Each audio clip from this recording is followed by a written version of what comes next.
Market update here on the 18th. So, what is there to say about that move? That was insane across the board. NVDA was up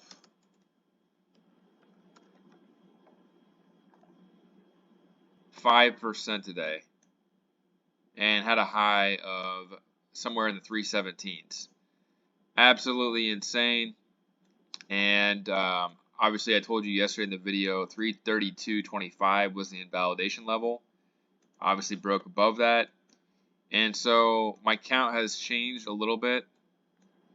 For now, I see this as WXY is probably the best count here. So we have WX, and then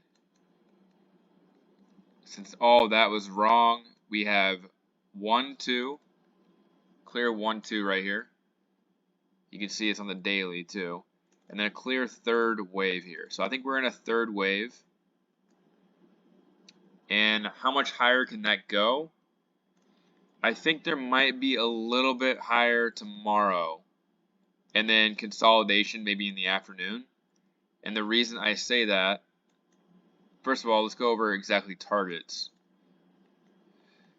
So now that we know like 337 is only the third wave when I had it at 332. The bottom here, 285, 254, $31 above this is around 345. I think 345 has got to be the target for right now. But again, that can change. If this keeps on just going up and up and up and up and up, then that can change daily. There's no... You're just going by projections, so, I mean, you're going to be wrong a lot when you're doing Elliott wave. But as long as you have a general idea of where it's going, you can make money. For example, on Apple, I told you I've had shares in the low 170s for a while, and that's finally starting to go, and I'll get to that here in a second. But we know this is a third wave right here. The only way that I would change my projection on this is, let's say this ends up going like this. And then somehow this wave goes up here and breaks like 365 or 370. Then, which is highly unlikely, but let's just say that this third wave keeps on going, we pull back and it goes all the way up here. If that were to happen, then I would think that this is a really long third wave. But as of now, you can see to the parallel lines, this probably has no chance of getting up here to the top of this. So that's why I have WXY, and then currently I have us in the Y wave, which is 1, 2, 3. And we should be pulling back either tomorrow or on Monday. This third wave should be about finished. And so I would be looking for it to be like this, basically. And then that would end up being the Y wave, which would also complete the entire WXY move. So from the bottom, that would be W, X, and Y. And be perfect proportions too. As I showed you, this is the bottom right here, and then the bottom right here, you can take the difference, add that to the top of here, and you get around 345. So this is headed right to 345 in my opinion. I'll either be buying calls or selling some puts when this falls back.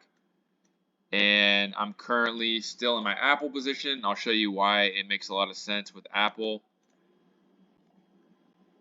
So Apple, I talked about yesterday that this move right here has got to be a third wave because it's so explosive. And so the count on Apple is 1, 2, and we're finally starting the fifth wave of the overall third wave.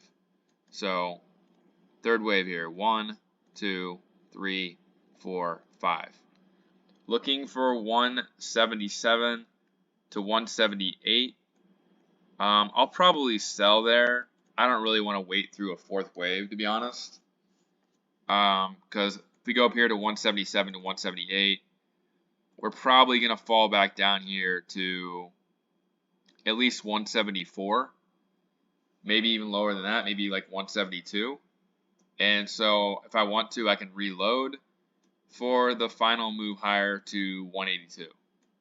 So that's kind of my, so this aligns with QQQ too. Third wave about finished, pullback for fourth wave, and then a fifth wave higher. So that's why I would probably sell my Apple and sell my QQQ too, because if QQQ goes to like 330, let's say it goes to 340, it looks like it's probably going to go to 340 here. Then I would be looking for a pullback to probably 334. And then let's just see, if it goes to 340, it might be going higher than 345. Projections actually 350 to 354, but it could be a very small fifth wave. This was only $14, so 334 plus 14, 348. So, which is also interesting because I think we have a gap around 348. I have it marked around here somewhere. Let's see. Gap at 348. So there you go. We might be going to 348 in that gap, and that might be the top. And then I'm looking for how high this has gone and how quickly it's gone.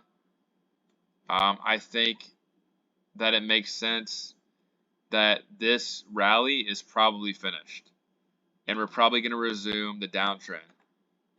On QQQ, that's going to mean it's probably, honestly, I think QQQ is a little bit different than SPY. I'm still probably looking at it like maybe an expanded flat. Maybe get something like that. I don't know if it's going to go down as far as I expect SPY to. Well, I guess that would still be a pretty big drop. Let's see, 348.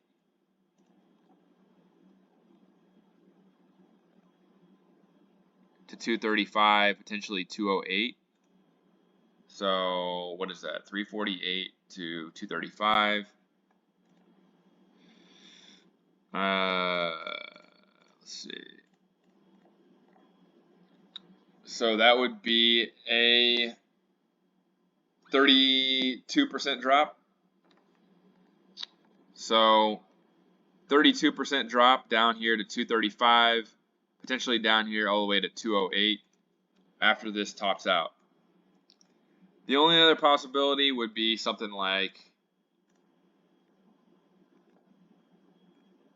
if it went like this, even higher, which doesn't seem likely, but again, I don't know. This market has gone a lot higher than I thought in the first place. So anyway, that's QQQ. I'm looking for third wave to end probably tomorrow, and then probably get a pullback, maybe into Powell's speech, maybe the start, and probably going to go.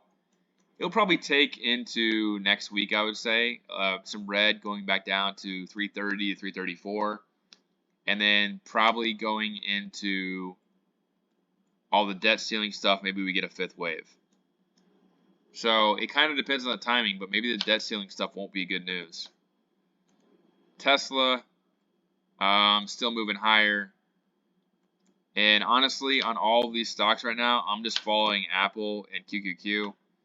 But when Apple gets to 177, I'll be selling my shares, and I will not be going short. I'm just not going to be doing anything. I'm just going to be waiting.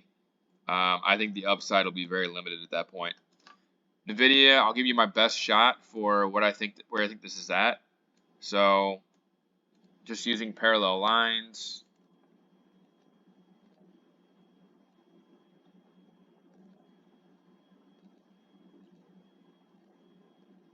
This is a simple way of doing it if you don't want to count all the smaller ones. So I think the third wave probably could have ended right there, but again, that's not the 1.61 fib, I don't think. Let's see where the 1.61 fib is. 1.61 fib right here. So I think the third wave probably ended right here. You can see it comes back over. So I have it labeled 3-4. And so based on that, if I were to project where this is going to end at, I am on logarithmic, so it might be kind of an outrageous target. It's probably going to be an outrageous target. So 424 to 478 based on this. But that's probably not going to happen, I don't think. Let's go to this now, which I kind of have labeled. So we have 1, 2.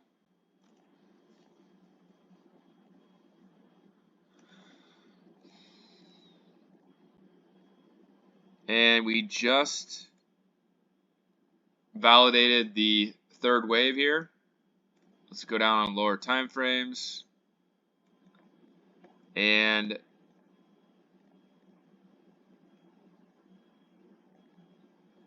this is actually probably 3 of 3. That's why it's so explosive. So we have 1, 2, and then you can go on lower time frames. It's probably about finished, to be honest. Okay, so you can kind of see the fourth wave here. We probably have a little bit higher to go, but I mean, shorts are just going to get destroyed on this. This is only the third wave.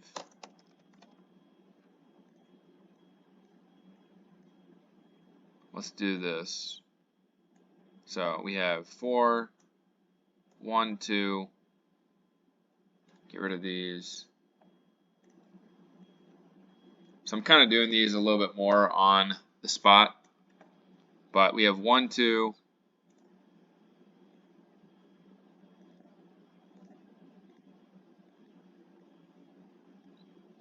Third wave is right here.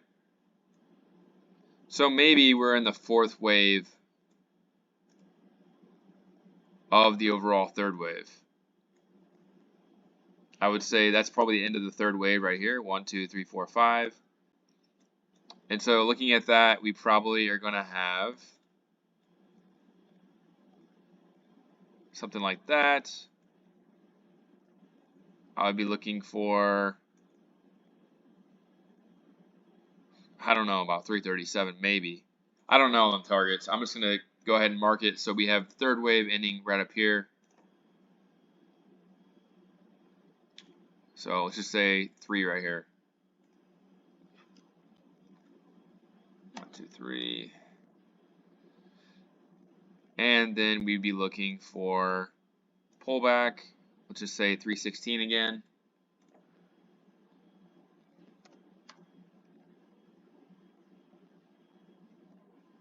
And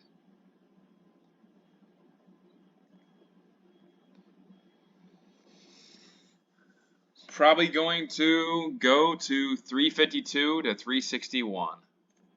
Those will be my targets. So that gives it another 10% upside. And we can zoom out now and just look at where this is at.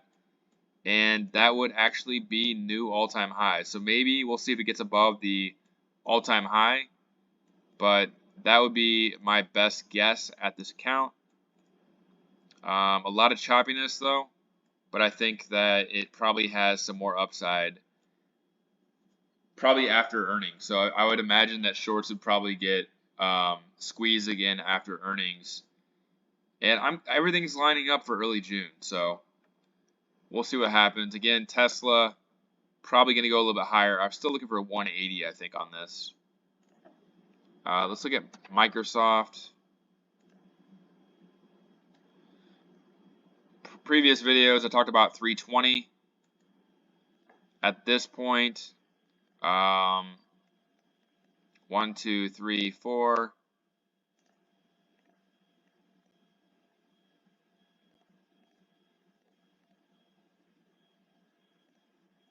Let's see.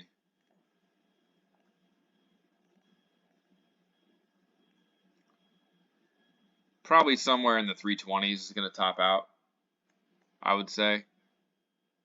But again, if QQQ goes to 348, that's another 3%. So 3% on Microsoft would take it to Yeah, like 327 or so. And I think there's a gap somewhere up there. Let me look.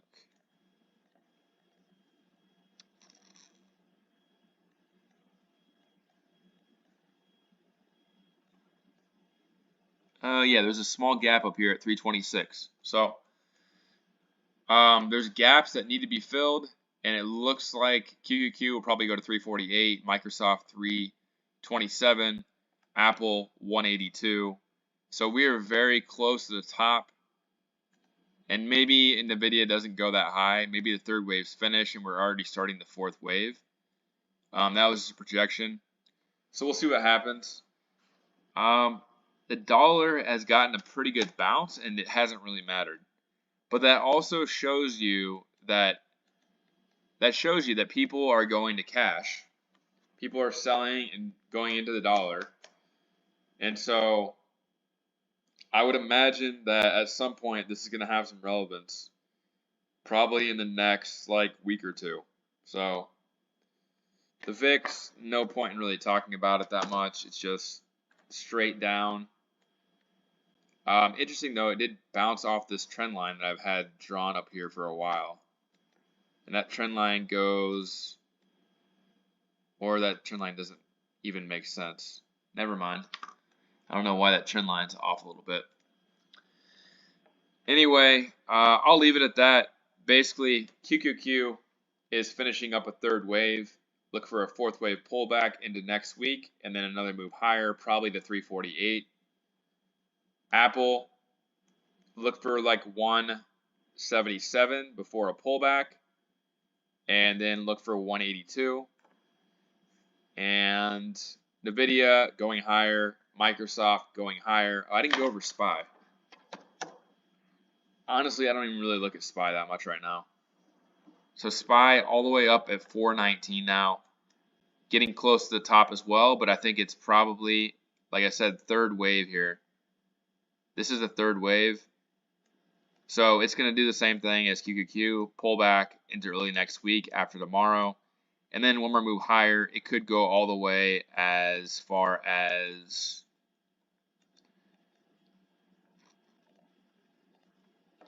it might test. Here, let's just see if this actually already broke.